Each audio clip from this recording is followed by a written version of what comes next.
En 2023, la corruption a fait perdre à l'État du Cameroun plus de 114 milliards de francs CFA, selon le rapport de la Commission nationale anticorruption. Un rapport rendu sur la base de 16 missions d'enquête de la CONAC et 43 décisions rendues par le Conseil de discipline budgétaire et financier du tribunal criminel spécial. Un phénomène qui demeure galopant en 2025 dans le secteur éducatif, les transports, au niveau des collectivités territoriales décentralisées, ainsi qu'au sein de l'administration territoriale pour la signature et la délivrance des documents officiels. Si la corruption gangrène une franche partie des activités au Cameroun, il n'en demeure pas moins que son impact sur les institutions entraîne à la fois des lourdeurs administratifs et des traitements parcellaires des dossiers, parfois en totale défaveur des moins offrants. Lutte contre la corruption et refondation des institutions, tel est le thème de cet entretien vérité sur Africa Renaissance qui reçoit aujourd'hui une des figures publiques les plus importantes dans le paysage médiatique camerounais. Ces analyses pointues et chirurgicales font de ce politologue que nous recevons ce jour une voix qui compte en matière d'analyse logique et sans complaisance. Il y a quelque temps, il a pris la résolution de faire une grande tournée nationale afin d'aller au contact des populations dans les tréfonds du pays dans le but de partager avec eux leur réalité et leurs souffrances quotidiennes. Aristide Monod est notre invité de ce numéro d'entretien vérité. Mesdames, Messieurs, bonsoir à tous et à toutes. Bienvenue, vous êtes sur Africa Renaissance TV. Aristide Monod, bonsoir. Bonsoir Romaric Tenda, bonsoir à tous vos téléspectateurs. Merci pour cette invitation. C'est un honneur pour nous de vous recevoir. Qu'est-ce qu'on va dire d'entrée de jeu? Stop et fin pour votre tournée ou alors elle va reprendre bientôt? Je crois que nous avons pris un engagement devant les Camerounais. Nous avons dit que nous allons faire les 10 régions du pays et je crois que nous en avons déjà fait 5. Il nous reste aujourd'hui la région de l'Ouest, la région du Sud, la région du Nord, la région du Centre et la région du Nord-Ouest. Je crois que nous avons encore assez de ressources dans les jambes pour parcourir le reste des localités du Cameroun. Alors, petit bilan de la première étape. Qu'est-ce que cela vous a coûté sur le plan physique, sur le plan financier et surtout sur le plan du contact physique avec les populations? Déjà, il faut rappeler à l'endroit de vos téléspectateurs qu'il s'agit d'une initiative personnelle, oui, d'un leader d'opinion qui décide d'apporter sa contribution dans la sensibilisation des Camerounais à s'inscrire massivement sur les listes électorales. Et nous avons pensé qu'il est temps que les acteurs de la société civile essayent de se départir de leur toge de donneurs de leçons ou de critiques acerbes à l'endroit de l'opposition, qu'ils aillent eux-mêmes sur le terrain pour briller par le bon exemple et pourquoi pas apporter leur contribution afin que l'opposition ne se sente plus orpheline de la société civile. Et vous savez bel et bien que dans les démocraties assez évoluées où les populations, les peuples sont assez mobilisés, la dynamique est généralement impulsée par la société civile. Malheureusement au Cameroun, nous avons beaucoup plus une société civile des plateaux de télévision, une société civile qui brille par la production des rapports et des dénonciations, mais qui a du mal à couvrir le territoire national. Lorsqu'elle s'essaye sur ce terrain, c'est beaucoup plus dans les espaces urbains, donc c'est-à-dire Yaoundé, Douala. Pourtant, le Cameroun, c'est... Il y a l'arrière-pays. Le Cameroun, c'est 360 communes. Si on totalise Yaoundé, si on totalise le Mfundi et le Vouri, c'est au 13 communes. Et or, nous avons besoin d'une certaine impulsion citoyenne dans le reste du pays. Alors aujourd'hui, en termes de bilan financier, je suis aujourd'hui mal placé pour évaluer, étant donné que nous sommes encore à mi-parcours. Oui. Mais pour ce qui est de la dépense physique, la dépense intellectuelle aussi, je crois que c'est assez épuisant.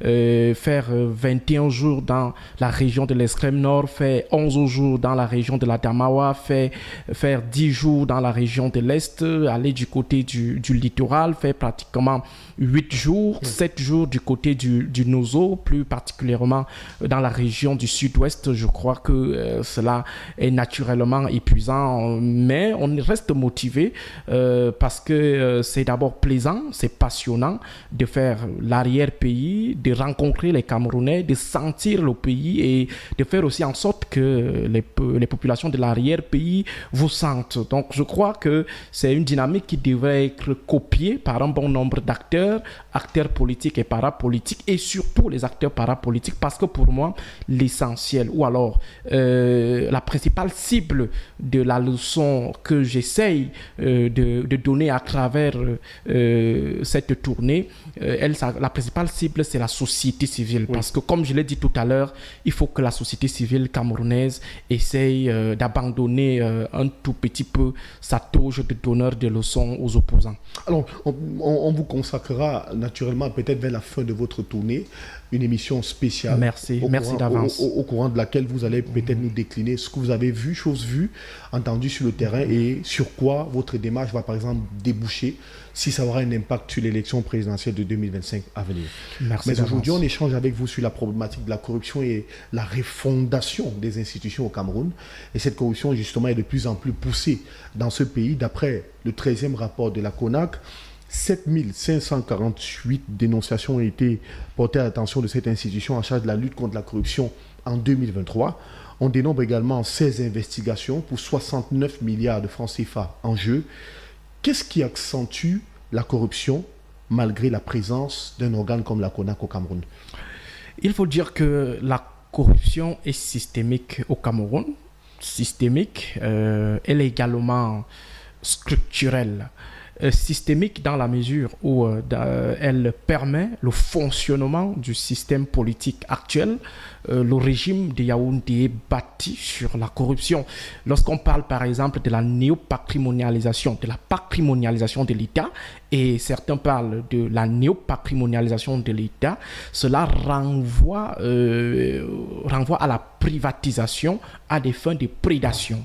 La privatisation de l'État et de ses ressources à des fins de prédation. La prédation étant ici la consommation illicite des ressources qui reviennent à la grande masse. Donc, si on va suivant ce paradigme, si on fonde en fait l'ADN du régime de Yaoundé, du système en place sur le système néopatrimonial, parce que néopatrimonial, c'est comme si le patrimonialisme avait subi des aménagements ou alors avait été dilué. Je préfère rester dans le patrimonialisme. Alors, si on pense l'État, on réfléchit l'État du Cameroun à partir de ce paradigme, il est clair que la corruption et le régime de Yaoundé, c'est pratiquement le parfait amour.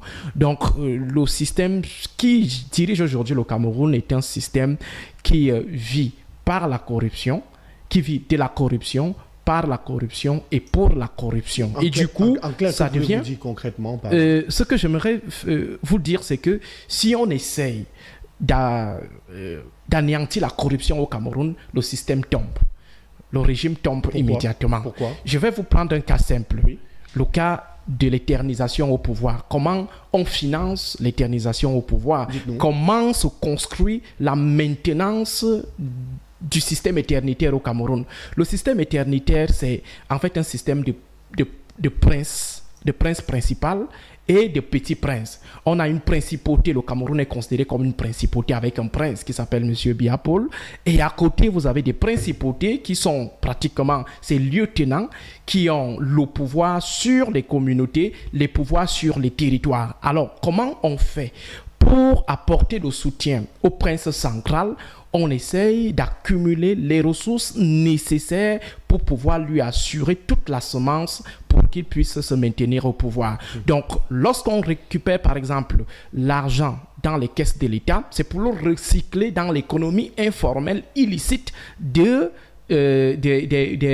élections. C'est-à-dire que lorsqu'on finance, par exemple, les appels à candidature, lorsqu'on décide de donner à chaque participant un billet de 2000 francs, lorsqu'on décide, par exemple, d'aller offrir en son nom personnel des fourrages, pourtant on touche à peine 1 million de francs CFA, il faut dire que c'est avec l'argent de la corruption. Et tout cela, le bénéficiaire final, c'est le président de la République qui assure donc en fait la paternité du système éternitaire. Si on prend par exemple le cas de l'achat des consciences des opposants ou des acteurs de la société civile à qui on remet des grosses mallettes d'argent, vous pensez que ceux qui leur donnent toute cette grosse somme les récupère où? C'est ce qui est récupéré ou alors c'est ce qui est pioché dans les caisses de l'État. Donc, le système actuel ne vit que de la corruption, par la corruption et pour la corruption. Donc, c'est pourquoi ça devient un peu difficile de pouvoir compter sur le président de la République ou alors de faire confiance au président de la République parce que le faire, c'est comme lui demander de s'auto-flageller ou alors de vous donner des instruments qui vont concourir à sa destruction ou à la destruction de son système. C'est pourquoi aujourd'hui, toutes les initiatives qui ont été mises sur pied pour combattre la corruption sont totalement vouées à l'échec. Et pourquoi? Parce qu'au sommet, on est conscient du fait que si on combat la corruption, le système va s'écrouler. L'article 66, par exemple, la non-application de l'article 66 en dit long. Sur la déclaration des biens. Exactement. Le fait de ne pas appliquer cette disposition de la Constitution 30 ans après renseigne à suffisance sur le fait que le système n'a aucun intérêt. Le président de la République lui-même n'a aucun intérêt à demander à ses lieutenants de stopper la saignée au niveau des caisses de l'État. Pourtant, la mise sur pied du tribunal criminel spécial, par exemple, visait à traquer les personnes qui détournent l'argent dans les caisses de l'État pour permettre aux institutions d'être véritablement fonctionnelles. On en a qui, aujourd'hui, sont en prison et qui payent le prix pour cela. Est-ce que ce n'est pas un début de lutte contre la corruption? Je dis bien, il n'y a pas une volonté réelle de combattre ou de lutter contre la corruption au Cameroun. Du moment où la Constitution, qui est la mère des normes, la norma normarum, n'est pas respectée en la matière, je vois mal comment des dispositions subalternes viendront exposer la réelle volonté du chef de l'État à combattre les prévaricateurs ou à lutter contre la corruption. Et donc ce qui est fait actuellement, c'est quoi? Donc ce qui est fait aujourd'hui, je vais vous dire, Romaric, ce qui est fait aujourd'hui, c'est l'instrumentalisation des faits de corruption à des fins d'élimination politique. Ça veut dire que nous sommes dans un système où tout le monde est présumé détourneur des fonds publics.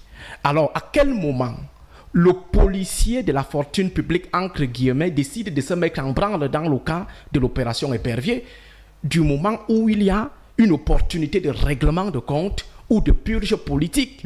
Je ne dis pas que ceux qui sont aujourd'hui dans les filets de l'opération Épervier, je ne dis pas qu'ils sont innocents ou alors ils n'ont pas mis le doigt dans le pot de confiture. Le problème, c'est le choix de ceux qui ont eu à mettre le doigt dans le pot de confiture.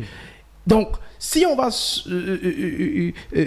la logique, suivant la logique de la généralisation de la corruption, la généralisation de l'esprit de détournement de vol chez tous ceux qui entourent le président de la République, il est donc clair que si on veut vraiment combattre la corruption, on devrait normalement arrêter tout ce beau monde-là, ne serait-ce que dans le cadre de la présomption de détournement.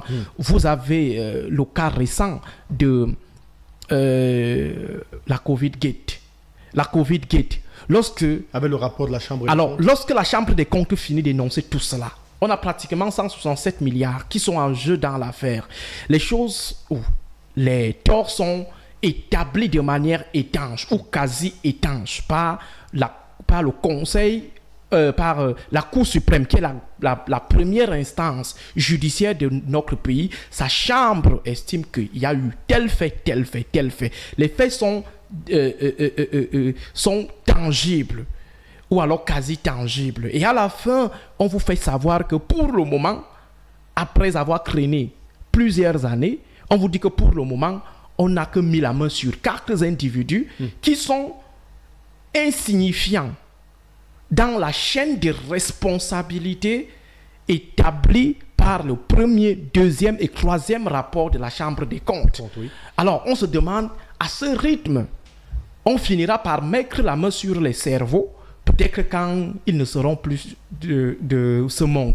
Donc, pour vous faire savoir que la volonté affichée masque tout simplement une certaine intention d'instrumentaliser la justice à des fins purement politicienne. Et on est aussi en droit de se poser la question, pourquoi ce sentiment d'impunité vis-à-vis des autres? Parce que je précise que dans le rapport 2023, la CONAC n'avait pas fait mention, par exemple, des affaires Glencore et Bourbon, dans lesquelles des agents publics camerounais de 2 sociétés d'hydrocarbures de la Direction générale des impôts ont été cités pour avoir, je rappelle, je précise bien, tel que mentionné, perçu des pots de vin. Alors, je crois que il faut aujourd'hui interroger la pertinence et l'opportunité de la multiplication des instances en charge de lutte contre la corruption. Oui. Vous avez la CONAC, vous avez le CONSUPE, vous avez le TCS, vous avez l'ANIF et bien d'autres institutions. Alors, est-ce que le législateur qui a décidé de la création de ces institutions, est-ce que le président de la République, celui qui promulgue les lois, qui a décidé de créer ces institutions, était dans des prédispositions de quelqu'un qui veut combattre véritablement la corruption, ou alors quelqu'un qui veut juste démontrer qu'il lutte contre la corruption? Pas démontrer même, montrer. Parce qu'il y a une différence entre la logique monstrative et démonstrative. Le montrant, c'est juste pour essayer de prouver qu'on est vraiment... Or, dans la démonstration, c'est qu'on vient avec des arguments, avec des éléments de fait, pour que le Camerounais comprenne que désormais, M. Biya Paul est engagé dans la lutte contre la corruption. Donc, aujourd'hui, le rôle de la CONAC est le rôle, je ne sais pas, de la presse. Relayer les faits et après, blackout. Alors, est-ce que vous pensez que la CONAC et le tribunal criminel spécial fonctionnent sur la base des rapports à tête chercheuse dans la lutte contre la corruption? Déjà au niveau de la CONAC, certains pensent que la CONAC elle-même elle est corrompue. Parce que, pas corrompue dans le sens, pas forcément dans le sens des détournements. Tout à fait. Dans le sens où elle n'est pas du tout sincère dans sa démarche ou dans le choix de ses clients. Parce que on a l'impression qu'il faut juste présenter quelque chose chaque année pour justifier peut-être les salaires qui sont récoltés ça et là par les différents membres de cette institution. Pour ce qui est du TCS, comment le TCS agit? Est-ce que les juges du TCS jouissent pleinement de leur autonomie, de leur indépendance? Est-ce qu'ils agissent en âme et conscience, ou alors tout le monde attend que les ordres viennent d'en haut?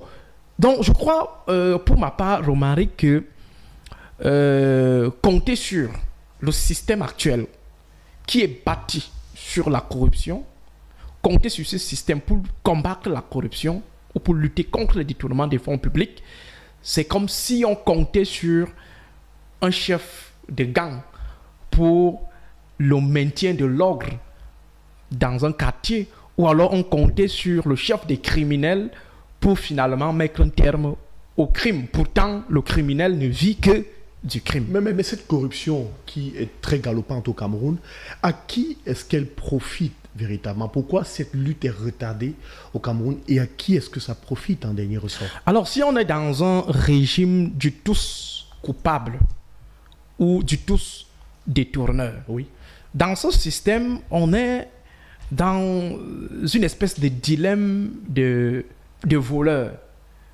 J'avais évoqué une fois la dialectique du collecteur d'impôts véreux et du commerçant véreux. Aucun d'entre eux n'a intérêt à ce que le prélèvement véreux des impôts s'arrête, parce que tout le monde ne vit que de ça. Si le commerçant véreux décide de mettre un terme à la transaction véreuse avec le préleveur d'impôts, il aura à payer chèrement les impôts.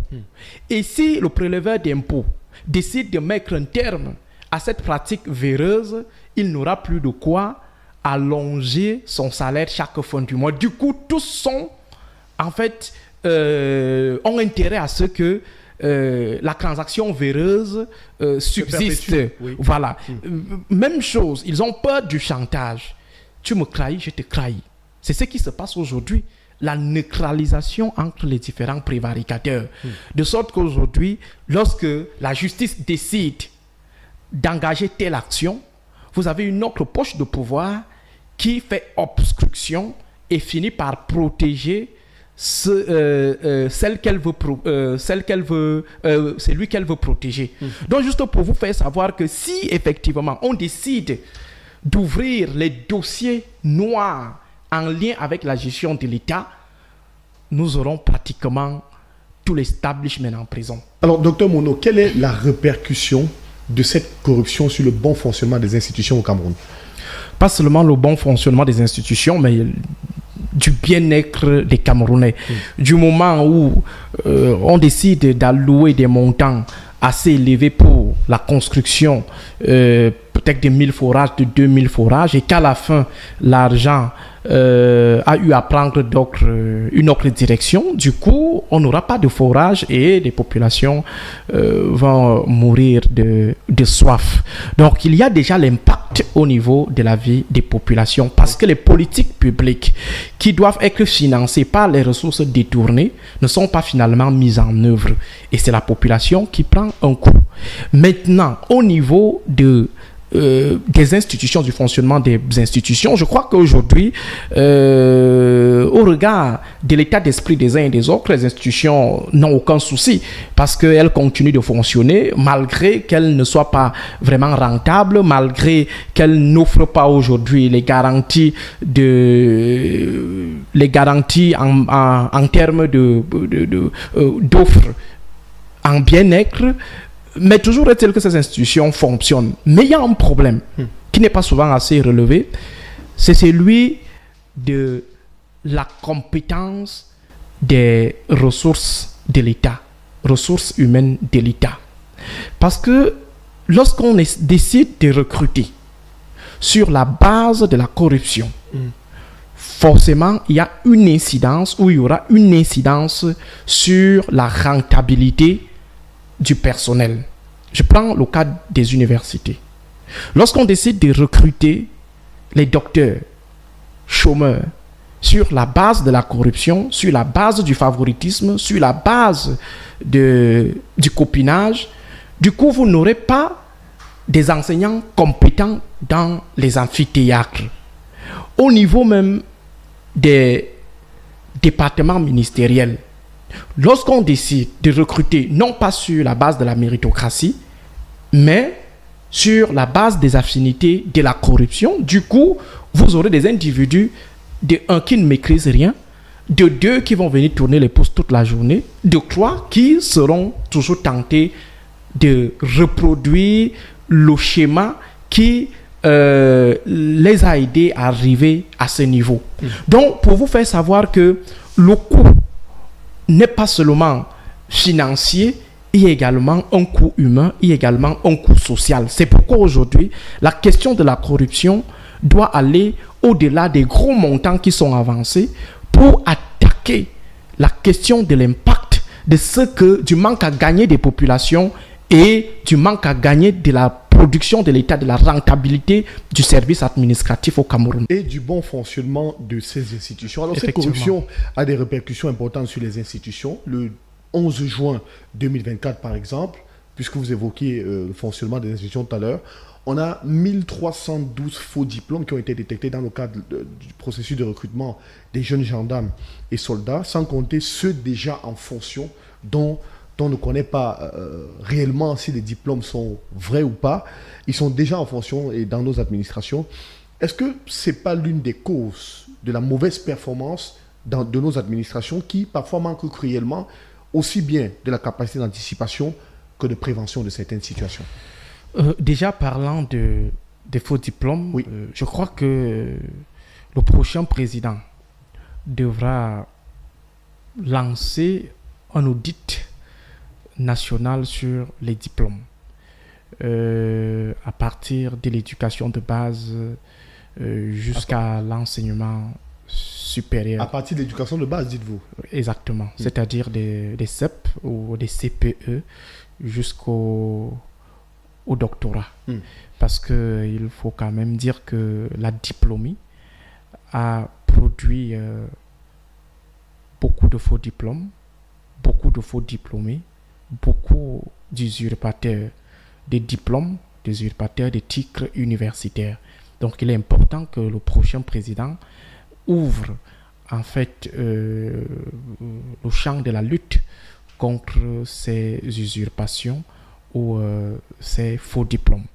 Maintenant, pour ce qui est de la productivité de nos administrations, de nos institutions, je crois que tout à l'heure, je l'ai évoqué, en démontrant que si à la base, on décide de recruter des individus qui n'ont pas la compétence, des individus qui n'ont pas la capacité mentale, la capacité morale, forcément on aura à la fin une faible productibilité de l'État, une faible rentabilité de l'État. C'est pourquoi vous avez aujourd'hui des institutions qui produisent des résultats insolites.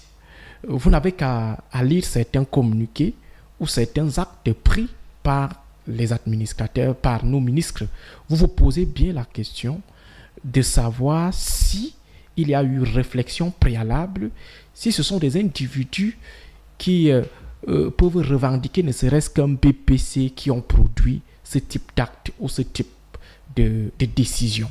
Donc cela se ressent aujourd'hui, je dis bien même au niveau du gouvernement. Ça veut dire que lorsque vous suivez les discours de certains acteurs gouvernementaux, vous lisez leurs actes écrits, vous observez leurs ajustements, leurs comportements, leurs attitudes, vous vous demandez si ces gens méritent les diplômes qu'ils réclament ou alors s'ils sont à même de prouver la compétence qui se cache derrière les diplômes qu'ils revendiquent. Donc pour vous faire savoir que aujourd'hui, si on a un État quasi à genoux, quasiment en lambeaux, c'est parce que derrière, on a décidé de sacrifier la compétence académique, la compétence professionnelle, la compétence morale au profit des petites logiques corruptives ou des petites logiques de corruption. Donc la corruption a effectivement une incidence majeure sur la rentabilité de nos institutions. Lorsque vous interrogez les résultats des institutions même en charge de lutter contre la corruption, vous vous posez la même question. Est-ce que c'était des bonnes personnes qu'on devait mettre à ces endroits? Est-ce que ce sont des meilleurs du domaine qui ont été choisis pour conduire la dynamique de lutte contre la corruption? Donc, pour vous faire comprendre qu'aujourd'hui, la question de la corruption, ou alors la corruption de manière littérale, a une incidence majeure sur le fonctionnement, sur la rentabilité de nos institutions. Alors, que faut-il pour l'enrayer, Aristide Monod?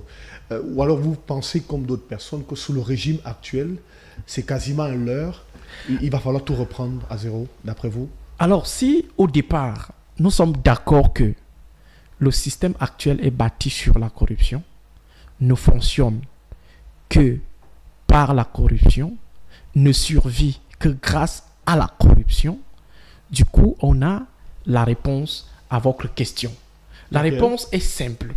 Aujourd'hui, nous devons plutôt être dans une logique de limitation de la casse. Il faut juste limiter les conséquences. Il faut limiter les gaffes. Mais dire qu'on va combattre la corruption en misant sur ceux qui ne vivent que de la corruption, ne survivent que grâce à la corruption, c'est être totalement naïf. Aujourd'hui, le peuple camerounais, les acteurs alternatifs devraient plutôt se mettre dans une posture de containment, contenir les affres de la corruption et attendre qu'il y ait un nouveau système, pas forcément un nouveau visage ou des nouvelles personnes, mais un nouveau système. Parce qu'on peut ne plus avoir Paul Biya à la tête de l'État et avoir un autre individu qui va venir reproduire quasiment les mêmes écarts de gestion du système Biya. Ça peut être par exemple un de ses ministres, par un coup de force, un de ses grands officiers. Alors dans ce cas, le changement de personne à la tête de l'État n'entraînera pas le changement des attitudes dans la gestion de l'État. Donc il est important que les acteurs alternatifs, les acteurs de la société civile, les acteurs de l'opposition se mettent en branle pour stopper les fusions, pour essayer de contenir les affres de la corruption, tout en espérant qu'à l'occasion d'une élection, à l'occasion d'une autre situation, que le système en place puisse libérer le plancher et permettre à ceux que nous ayons à la tête de l'État, des hommes d'honneur, des hommes qui ont honte, des hommes qui sont fiers de ce qu'ils sont. Ils sont fiers de leur honneur, ils sont fiers de leur honnêteté, ils sont fiers de leur personnalité. Mais si vous avez toujours des éboueurs à la tête de l'État, des gens qui manquent de personnalité, des gens qui sont déjà dans une logique du sagat, je vous assure, il n'y a rien à espérer de ce type de personnes. Alors, questionnons maintenant le fonctionnement de nos institutions. On nous a appris à l'école, par exemple, qu'il y avait deux catégories d'institutions au Cameroun, les institutions idéologiques et les institutions répressives. Si on va dans la logique des institutions idéologiques, on va prendre des ministères d'enseignement, on va prendre beaucoup d'autres institutions qui, sur le plan idéologique, travaillent à construire un certain idéal au Cameroun. Comment trouvez-vous leur fonctionnement et leur direction particulièrement? Voilà, c'est intéressant de revenir sur les instruments des appareils étatiques, les instruments de l'État. Tout à fait. L'appareil idéologique, oui. l'appareil répressif. L'appareil idéologique au Cameroun, comme les autres appareils étatiques, est sous l'emprise de l'ordre politique actuel. Il y a une inféodation, j'allais même dire une prise en otage des institutions. Et ces institutions fonctionnent suivant les attentes, non pas du peuple camerounais, non pas de la logique intellectuelle, même pas suivant la logique du discernement, mais suivant les desiderata ou des caprices de l'ordre dominant. De sorte que, à la fin, ces institutions sont plutôt contre-productives. Si on prend par exemple le cas de l'éducation, les appareils idéologiques de l'État, on a 3 types d'appareils. On a les médias, tout à fait. On a la religion et on a l'éducation. Lorsque vous essayez d'observer le fonctionnement de ces 3 appareils idéologiques de l'État, vous allez vous rendre compte que ces institutions sont prises en otage. L'éducation. Comment est-ce qu'on définit le système éducatif camerounais? Le système éducatif camerounais présente quoi aux enfants comme icône, comme héros national? Ce sont plutôt des prévaricateurs actuels qui sont sanctifiés. L'école qui fait des efforts d'abrutir davantage les élèves, de les mettre en situation de surcharge intellectuelle, fait des efforts de ne pas aérer l'accès à l'éducation, n'offre pas des alternatives aux produits de l'école. Vous voyez qu'on est dans un système ou dans une logique de zombification totale des masses, les maintenir dans l'obscurantisme afin de les dominer davantage. Et la domination, c'est donc l'un des objectifs de l'ordre dominant. Lorsque je parlais tout à l'heure de caprices et de desiderata, il faut mettre dans ce panier la domination littérale. Si on prend le cas de la religion, en dehors du sursaut qu'on a observé ces derniers jours de l'Église catholique, le sursaut de l'Église catholique, vous allez vous rendre compte que globalement, la religion ou les acteurs religieux, les officiels religieux, sont pratiquement soit des membres de l'ordre de 82, soit des suppôts de l'ordre de 82, soit des esclaves moyennant quelques privilèges, quelques prébendes. Vous avez observé le comportement de certains imams après la sortie de l'évêque de Yagua ou de l'archevêque métropolitain de Douala. Tout à fait. Vous avez vu le comportement, même à l'intérieur même de la conférence épiscopale, ce n'était pas l'unanimité. Il y avait des logiques de dilution du discours dur qui avaient été tenues par des collègues.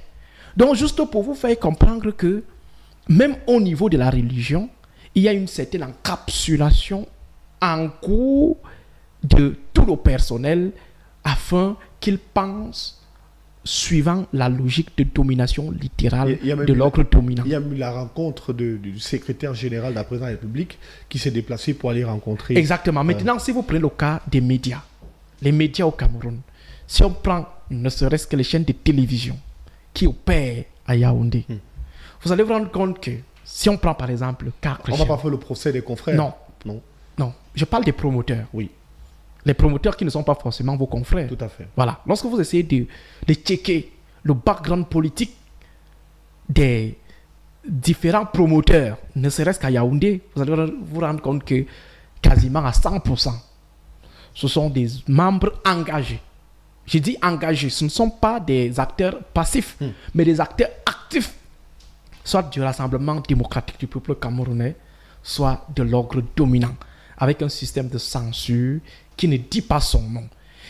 Lorsque vous essayez, vous vous levez le matin, vous consultez les différentes unes de la journée, vous allez vous rendre compte que sur 10 presses, il y a au moins 8 qui parlent soit de l'ordre de 82, l'ordre dominant en général, soit d'un membre de l'ordre sur des faits insignifiants, voire même insolites. Vous vous levez un beau matin, vous lisez X, le modèle de développement, le modèle de la rectitude, mais vous vous demandez, mais est-ce qu'on parle de la même personne?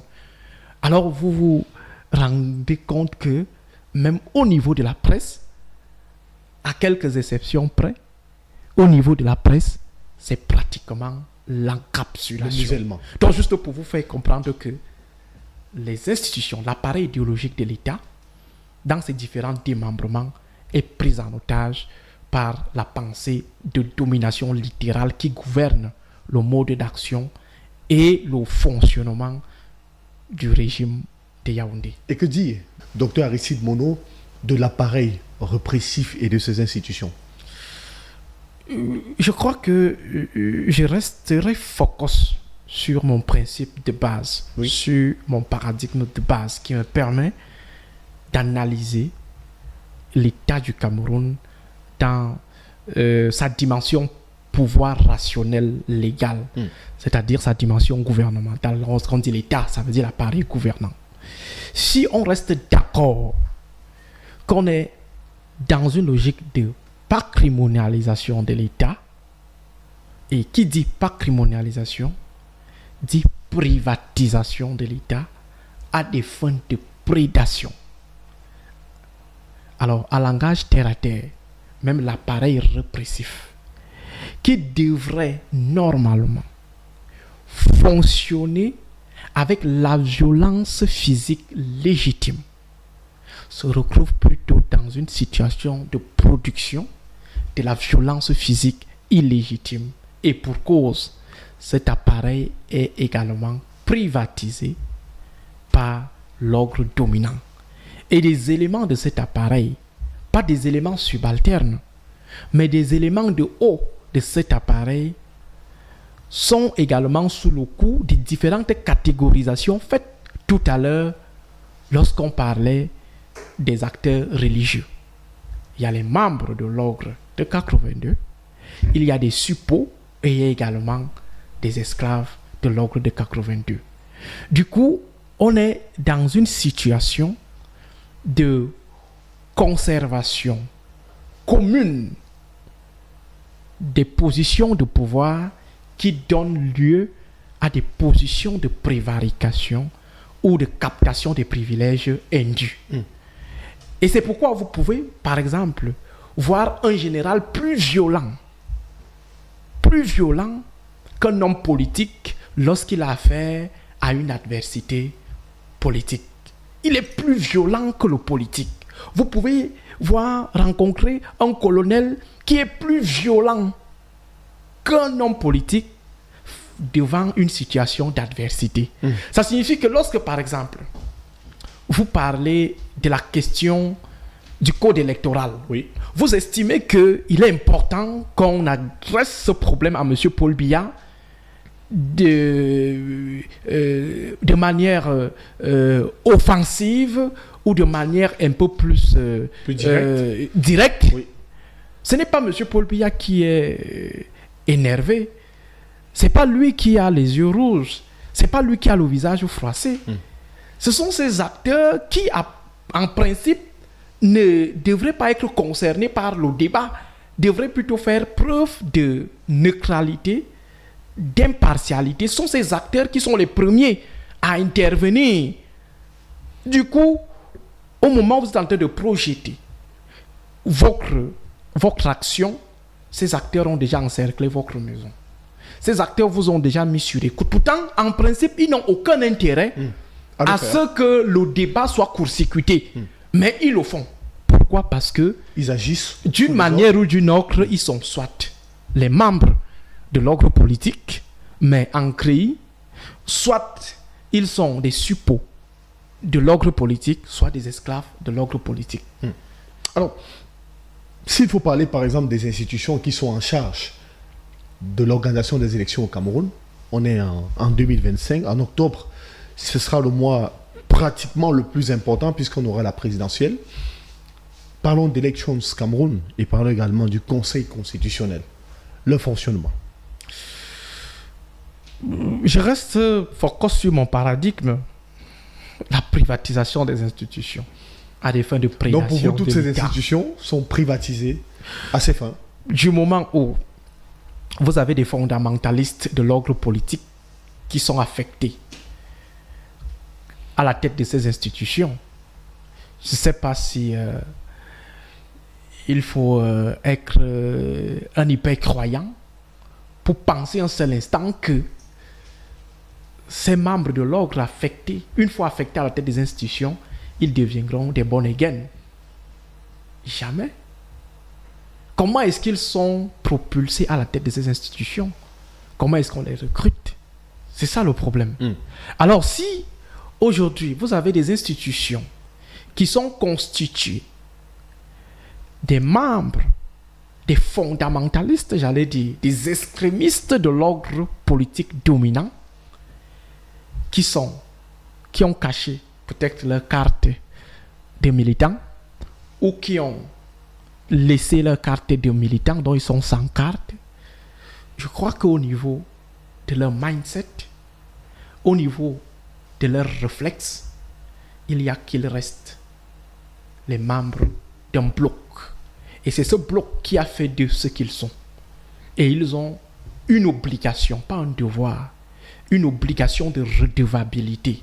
Et leur survie tient même de cette redevabilité abusive. Même lorsqu'on essaye de leur ouvrir un petit champ d'autodétermination, ils sont toujours pris au piège des réflexes parce qu'ils ont roulé pendant longtemps avec une machine qui fonctionne de manière anormale, de manière arbitraire. Même au niveau de la base, si on a recruté un petit agent ELECAM sur la base de sa fidélité à l'élite locale ou au démembrement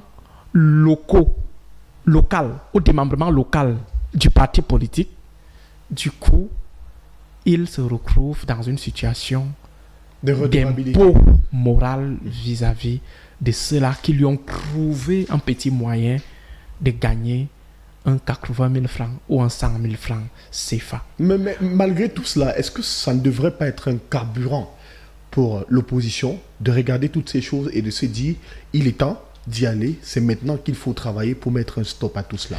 Je ne sais pas si c'est maintenant ou c'est depuis des années qu'on devrait être dans cette dynamique. Oui. Je crois que faire face à un système comme celui-ci, la meilleure posture, c'est la préparation. Tout à fait. L'improvisation, c'est du tâtonnement. Avec un système comme celui-ci, il faut se préparer mûrement. Malheureusement, dans le bloc oppositionnel, on trouve peu d'acteurs engagés dans cette logique. Peu d'acteurs, je dis bien peu d'acteurs. Donc, pour faire simple, si vous avez 10 leaders de l'opposition au Cameroun, 8 sont corrompus.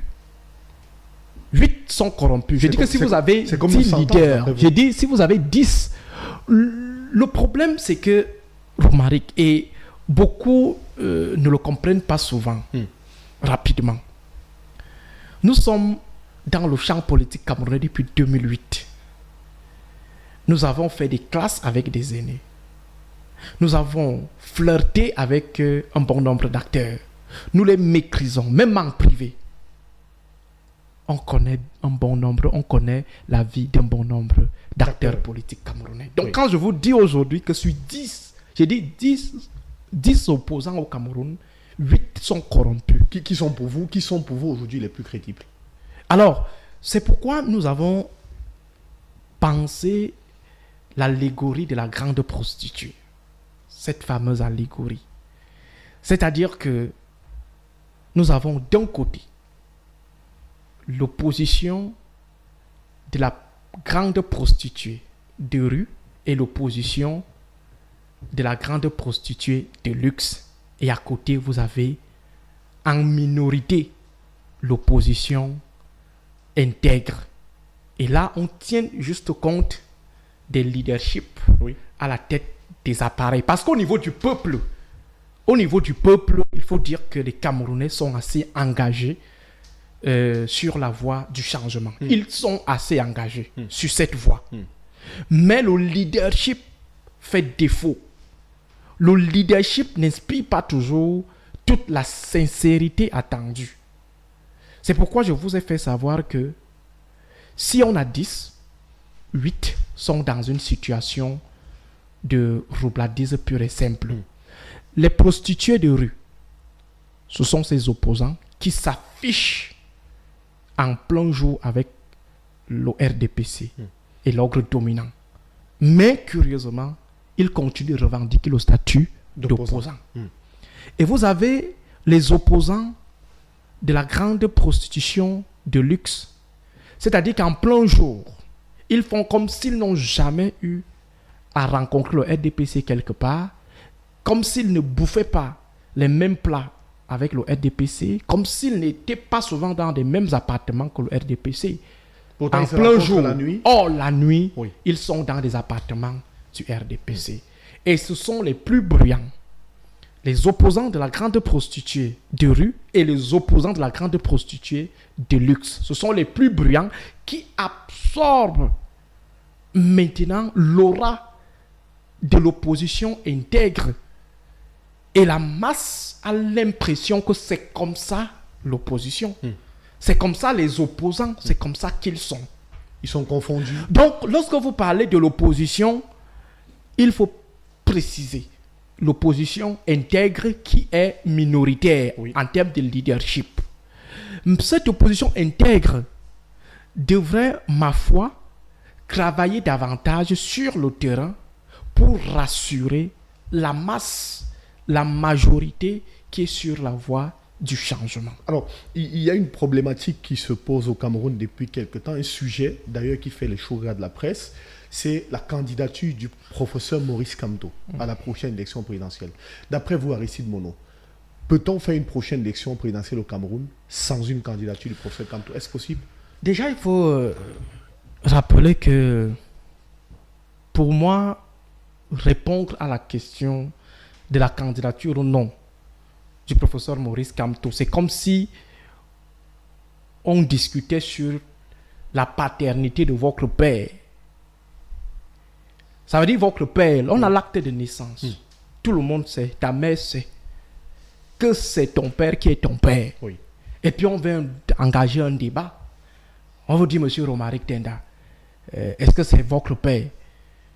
Il n'y a pas de débat. C'est un faux débat. C'est un faux débat. Ça veut dire que quel que soit le bout par lequel on pourra tenir l'affaire, du point de vue juridique, du point de vue politique, il n'y a pas matière à discuter. Je crois, et je l'ai toujours dit, que c'est une stratégie qui a été mise en place pour démobiliser ces masses-là qui croient au projet du professeur Maurice Kamto, qui croient en la personne de monsieur Maurice Kamto. On essaye de démobiliser. Moi, je fais le terrain. Oui. Je fais le terrain. Je discute avec un bon nombre d'acteurs Qu'est-ce qui vous qui dit? sont inquiets. Oui. Ils se posent la question de savoir est-ce qu'il sera candidat? Est-ce qu'on ne va pas le bloquer? Et ça, c'est déjà un premier, j'allais dire, une première preuve de démobilisation. On sème le doute pour démobiliser. Et je crois que les membres, les cadres de ce parti doivent travailler davantage pour rassurer et éviter qu'il y ait donc cette démobilisation morale épuisée.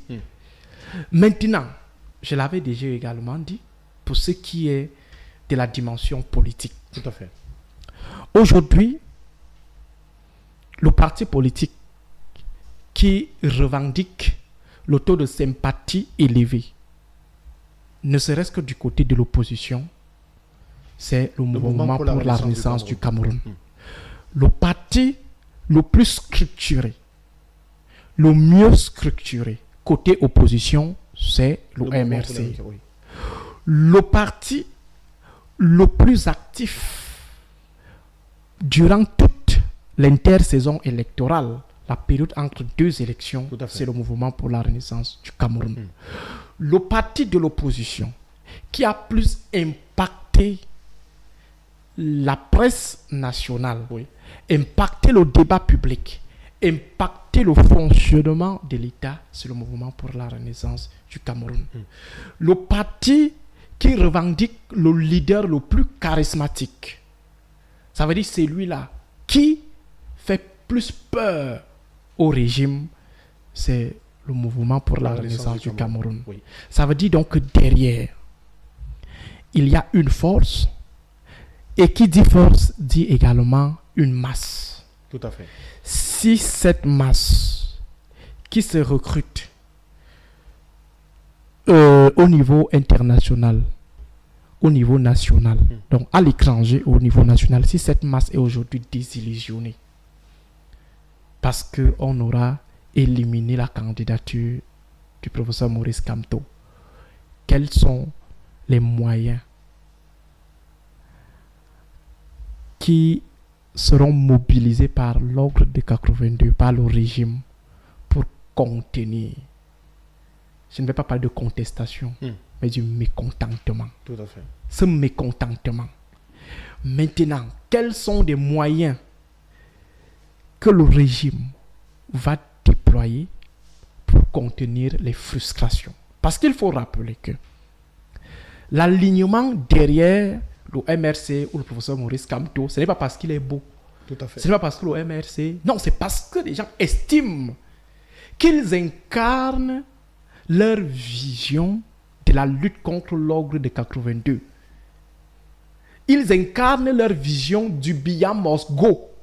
Parce que quand on parle même des visions, on peut croire que les Camerounais ont le temps de lire les projets de société ou des programmes politiques. Non, les Camerounais ont un problème actuellement, c'est que les gars de Yaoundé doivent partir. C'est ça le problème de ceux qui veulent le changement. Ils ne veulent pas savoir, comme l'évêque de Yagoua l'avait dit, mieux le diable. Voilà l'état d'esprit des Camerounais qui veulent le changement. Alors si tous ces Camerounais qui attendent depuis 1990, après le coup manqué de l'opposition de première génération, ils attendent, avec l'opposition, de deuxième génération, on va faire comprendre à toutes ces personnes que on va différer. Pour une troisième génération. Pour une troisième génération. Et là, on est à l'ère des réseaux sociaux, où la communication est fluide. On ne peut plus contenir la construction des réseaux. Réseaux de militants, réseaux de sympathisants, réseaux de supporters, réseaux de financiers. On ne peut plus stopper cela. Alors, je crois que pour chuter, disqualifier Maurice Kamto, c'est disqualifier les appétits, les attentes nourries par les Camerounais pour ce qui est du changement. Et je crois, et je l'ai toujours dit, que il est préférable de décompresser certaines tensions avant le temps, de manière anticipée.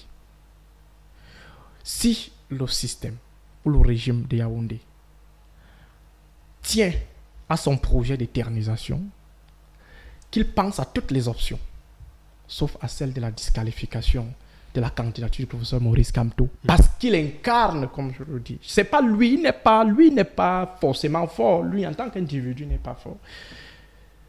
Mais je parle de cette masse. Tout à fait. Qui attend depuis 90. C'est cette masse-là aujourd'hui. Ce moment important. Ce moment important. Oui. Permettre à cette masse d'aller au moins tirer le pénalty. Tout à fait. Merci beaucoup. Merci beaucoup, docteur Aristide Molo. On va peut-être sortir de cet entretien avec deux dernières questions importantes pour comprendre comment nos institutions devraient fonctionner. Alors, pour sortir, est-ce qu'un fonctionnaire doit considérer qu'il travaille pour un individu ou pour le peuple? Comment est-il devenu fonctionnaire? S'il est devenu fonctionnaire parce que il a couru pendant des années derrière une élite avec son dossier, forcément, il va nourrir cette obligation de redevabilité, qui est le contraire du devoir d'ingratitude. Le devoir d'ingratitude. J'allais aussi dire l'obligation d'ingratitude. Alors, oui. Donc, s'il a été recruté parce que son père est membre de l'ordre de 82, ou alors a une relation apparente avec l'ordre de 82, forcément, il aura cette obligation de redevabilité et non une obligation d'ingratitude. Donc, il faut déjà savoir comment est-ce qu'on produit les fonctionnaires au Cameroun pour comprendre leur état d'esprit ou leur attachement à cette obligation de redevabilité vis-à-vis du système. Mais dans le principe, c'est le devoir d'ingratitude. Ce n'est pas parce que tu m'as offert une opportunité que tu devrais me soumettre au chantage. Ou que tu devrais être mon demi-urge. Exactement. Et en plus de cela, la fonction publique n'est pas une propriété d'un parti politique ou d'un clan politique. La fonction publique qui est la bureaucratie est neutre, n'a rien à voir avec les luttes politiciennes ou des positionnements politiciens. Mais au Cameroun, en revenant toujours sur la logique de la patrimonialisation de l'État, au Cameroun, comme l'ordre politique dominant a privatisé l'État et en fait une ressource privée qu'il peut distribuer à volonté, à qui il veut et quand il veut, du coup, on a l'impression que effectivement, la fonction publique est sa propriété. Et lorsqu'on essaye de s'autodéterminer, de sortir de ce carcan, ce sont des affectations disciplinaires. Oui. On prend en otage la fonction publique et ses fonctionnaires et son personnel. Donc, pour moi, je crois que on doit assister à une certaine révolte intellectuelle de la part de ceux qui sont recrutés dans la fonction publique, ceux qui sont fonctionnaires aujourd'hui, fonctionnaires civils fonctionnaire militaire. À un moment, il faut comprendre que l'État, le peuple, la nation, le pays viennent avant les partis politiques. Oui. Les partis politiques peuvent disparaître, mais l'État restera ad vitam aeternam. Et demeurera. Et demeurera. Alors, une dernière question pour sortir de cet entretien. Dans la réforme des institutions, est-ce que pour vous, il faut abolir une pratique qui est courante dans nos institutions, l'accrochage de la photo du président dans les bureaux administratifs? Je ne sais pas si c'est un problème fondamental. Sauf si on a d'autres intentions en accrochant cette photo. Cette photo représente quoi? Ça représente celui qui incarne les institutions, la plus haute institution, oui, qu'est l'État, ou la plus haute institution de gestion de l'État, qu'est la présidence. C'est un moyen de témoigner sa fidélité personnelle à l'homme qui est à la tête de cette institution, qui est pratiquement le distributeur automatique des privilèges et des positions. On met cette photo pour se préserver d'un bon nombre de regards, d'un bon nombre de répressions, d'un bon nombre de pressions. Pourquoi est-ce qu'on met la photo du président de la République dans les différents bâtiments administratifs? Pour moi, je crois que le problème se situe au niveau du sens. Quand on a cela, si vous mettez la photo de Paul Biya derrière moi, là, ça ne me dira absolument rien. Ça ne me dira, non, ça ne me gênera même pas. Vous allez mettre ça ne me dit absolument rien. Je dirais ce que je pense de lui, malgré sa présence symbolique derrière moi. Je ne le considère pas. Je ne le gère pas du tout.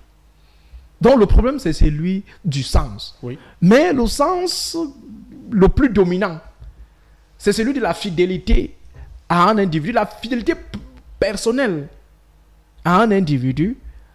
Et pourtant, il incarne juste une institution. C'est aussi une posture de proving politique. Vous voyez, quelqu'un veut faire une interview. Il s'arrange à ce que la photo, mais je trouve ça assez ridicule. C'est très insolite. On n'a pas besoin de ça. Pour prouver au président de la République qu'on l'aime, qu'on l'adore, qu'il est, je ne sais pas trop, on n'a pas besoin de cela. La meilleure façon, c'est de l'aider à réussir et à ancrer grandement dans l'histoire. Mais si c'est que, de l'autre côté, vous avez des comportements qui visent à détruire son après, je crois que c'est méchant. Ou alors vous êtes tout simplement dans la flagornerie. Merci beaucoup Aristide Mono. C'est ici qu'on met un terme à cet entretien. Merci d'être venu et d'avoir répondu à nos questions. Merci Romaric, ça a été un plaisir. Je reste à votre disposition à chaque fois que le temps me fera pas un faux bon, un bonbon. Merci infiniment, merci encore d'être venu. Merci également à vous de nous avoir suivis. C'est la fin de cet autre numéro d'Entretien Vérité sur Africa Renaissance TV qui recevait aujourd'hui le docteur Aristide Mono, politologue, qui a démarré depuis un certain nombre de temps aujourd'hui au Cameroun, une tournée pour rencontrer les Camerounais, échanger avec eux et apporter son impact pour les prochaines élections au Cameroun et permettre aussi à la société civile de jouer son rôle de manière claire, de manière pratique et de manière concrète. Merci à vous de nous avoir suivis. Merci particulièrement à Martial et Somba qui a chapeauté l'équipe technique de cette production. On se retrouve bientôt dans le cadre de cette même production avec un autre invité avec le même plaisir, le même désir. Continuez de suivre l'actualité sur Africa Renaissance TV, sur nos plateformes YouTube, Facebook et toutes les autres plateformes qui accompagnent la visibilité de nos productions. On se retrouve bientôt avec le même plaisir. À très vite.